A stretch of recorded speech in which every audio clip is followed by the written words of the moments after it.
दिल्ली नगर निगम ward समितियों के चुनाव सोमवार को संपन्न हुए।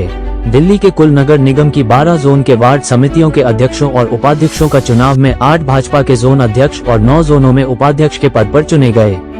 सिविल लाइन जोन से मुकंदपुर वार्ड से पार्षद गुलाब सिंह राठौर वार्ड समिति के अध्यक्ष पद के लिए चुने गए।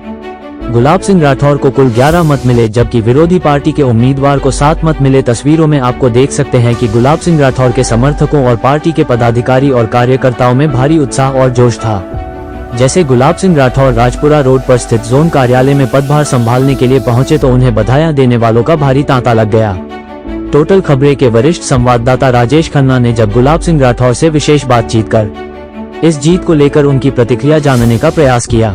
वार्ड समिति के अध्यक्ष चुने जाने के बाद उनकी रणनीति क्षेत्र के लिए क्या योजना रहने वाली है, क्षेत्र के लिए पहला कार्य कौन सा करने जा रहे हैं, आइए देखते हैं हमारे संवाददाता की गुलाब सिंह राठौर के साथ विशेष बातचीत की रिपोर्ट।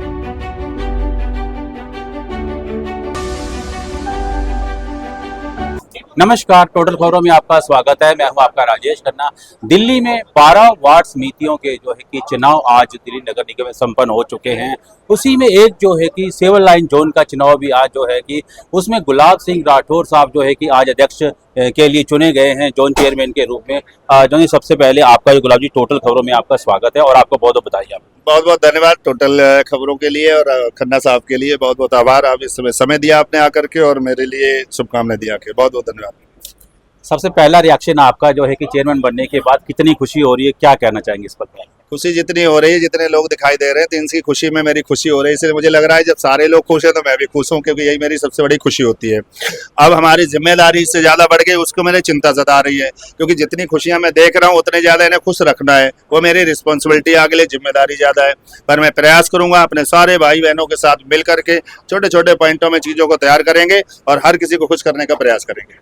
तीसरी बारी का आप निगम पार्षद हैं और इस बार आपको मौका मिला है, क्या आप क्षेत्र के लिए विशेष करने जा रहे हैं? क्योंकि क्षेत्र की बहुत सारी समस्या है, बुराड़ी की और आपके वार्ड की भी। वो मेरे यहाँ कहते हैं ना कि कितने बाल है, सर नाई नाई चुप रहा, देख कितने बाल हैं। अभी थोड़े दिन में दिखाई देगा कि वाकई में बदला क्या है। कुछ ऐसा जरूर धमाका होगा जैसे अभी थोड़े दिन पहले हुआ था, वो पूरे देश ने खुशी मनाई है। ऐसे ही हमारे हर क्षेत्र में, खासकर मैं जहाँ से चुन के आता हूँ, स्वाभाविक है उनके लिए एक अतिरिक्त पैकेज तो होगा ही होगा, लेकिन पूरे जोन के लिए मैं वहाँ के स्थानीय पार्षदों से बैठ करके मिल करके उनकी क्या वास्तविक प्रॉब्लम है उनके साथ मिलकर वहाँ का भी दूर कराने का और ठीक करने का प्रयास करेंगे। सबसे पहला काम आप कौन सा करने जा रहे हैं, इसके लिए अगर आप थोड़ा शेयर करना चाहें आप। सबसे पहले हमारा ये ध्यान रहेगा कि एक तो जो बरसात का समय आ रहा है, वो चाहे पीडब्ल्यूडी के नाले हों, चाहे फ्लड के नाले हों, चाहे एमसीडी के नाले, क्योंकि एमसीडी के नालियाँ छोटी होती है और फ्लड और पीडब्ल्यूडी के बड़े नाले होते हैं। अगर वो डिसिल्ट नहीं होंगे तो नालियों का पानी बाहर नहीं निकलेगा।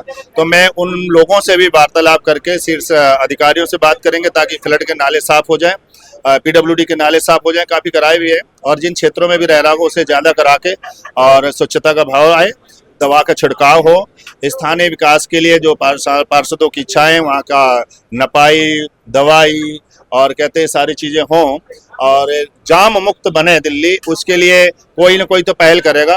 तो मैं उम्मीद करता हूं कि वो शायद पहल हमारे यहाँ से होगी ताकि जाम मुक्त हो ऐसी जगह पर जहां पर बच्चे छोटे छोटे निकलते स्कूल जा रहे होते जाम में फंसे हुए, बड़ा उनके मन में बुरा लगता है। देखोगे तो आपको खुद दया सा आएगा कि वो बच्चे स्कूल को लेट हो रहा है और वहाँ पर लोग ई रिक्शा और तमाम लगा कर खड़े हुए हैं। तो सबसे पहले जो ई रिक्शा है विदाउट लाइसेंस और विदाउट नंबर के जो पूरा चौक चौराहा जाम कर देते हैं, मैं स्थानीय पुलिस और बीट अफसर थाना से रिक्वेस्ट करके भी और बातचीत ढंग से करके भी उस व्यवस्था को ठीक कराने का काम करूँगा। गुलाब जी, आज आप जो है कि चेयरमैन चुने गए हैं, क्या आप कुछ दिनों का या 100 दिनों का 50 दिन का कोई टारगेट लेकर चल रहे हैं? क्योंकि रेखा गुप्ता सरकार, भाजपा की सरकार के अभी 100 दिन पूरे हो गए, तो इसके ऊपर आप कुछ बताना चाहते हैं? हमारे देश के यशस्वी प्रधानमंत्री जी ने पहले ही 100 दिन के रिकॉर्ड से शुरू किया था और इसी तरह हमारे सभी मुख्यमंत्री प्रदेशों के वो 100 दिन का अपना इतिहास लेके चल रहे हैं। हमारे महापौर भी 100 दिन का ले रहे हैं, तो स्वाभाविक है मुझे भी 100 दिन का लक्ष्य लेके चलना होगा। पहले 100 दिन का टारगेट इसी सप्ताह के अंदर हम सभी पार्षदों के साथ बैठ करके तय करेंगे और सबको लाइन होगी कि 100 दिन के अंदर कोई ऐसे 2 काम आप तय करें जो मुझे दीजिए। आज सबके साथ से वो 2 काम आपके चलाए जाएंगे हर वार्ड के, चाहे किसी दल का हो, किसी पार्टी का पार्षद हो। वो 2 काम जो बताएगा इस 100 दिन के अंदर कम से कम वो बढ़िया काम करा दीजिए, वो ऐतिहासिक होगा। बाकी तो रूटीन के काम चलते ही रहते हैं। तो ये थे हमारे साथ गुलाब सिंह राठौर जी, जो कि अब सिविल लाइन जोन के चेयरमैन हैं और आज जो है कि इन्होंने ऑफिस में अपना जो है कि पद ग्रहण कर लिया है और इन्होंने 100 दिन का टारगेट भी दे दिया है और सभी पार्षदों को, चाहे विपक्षी हो चाहे सत्ता पक्षी पार्टियों को, मिलकर जो है कि साथ देने को लिया इन्होंने आग्रह किया है।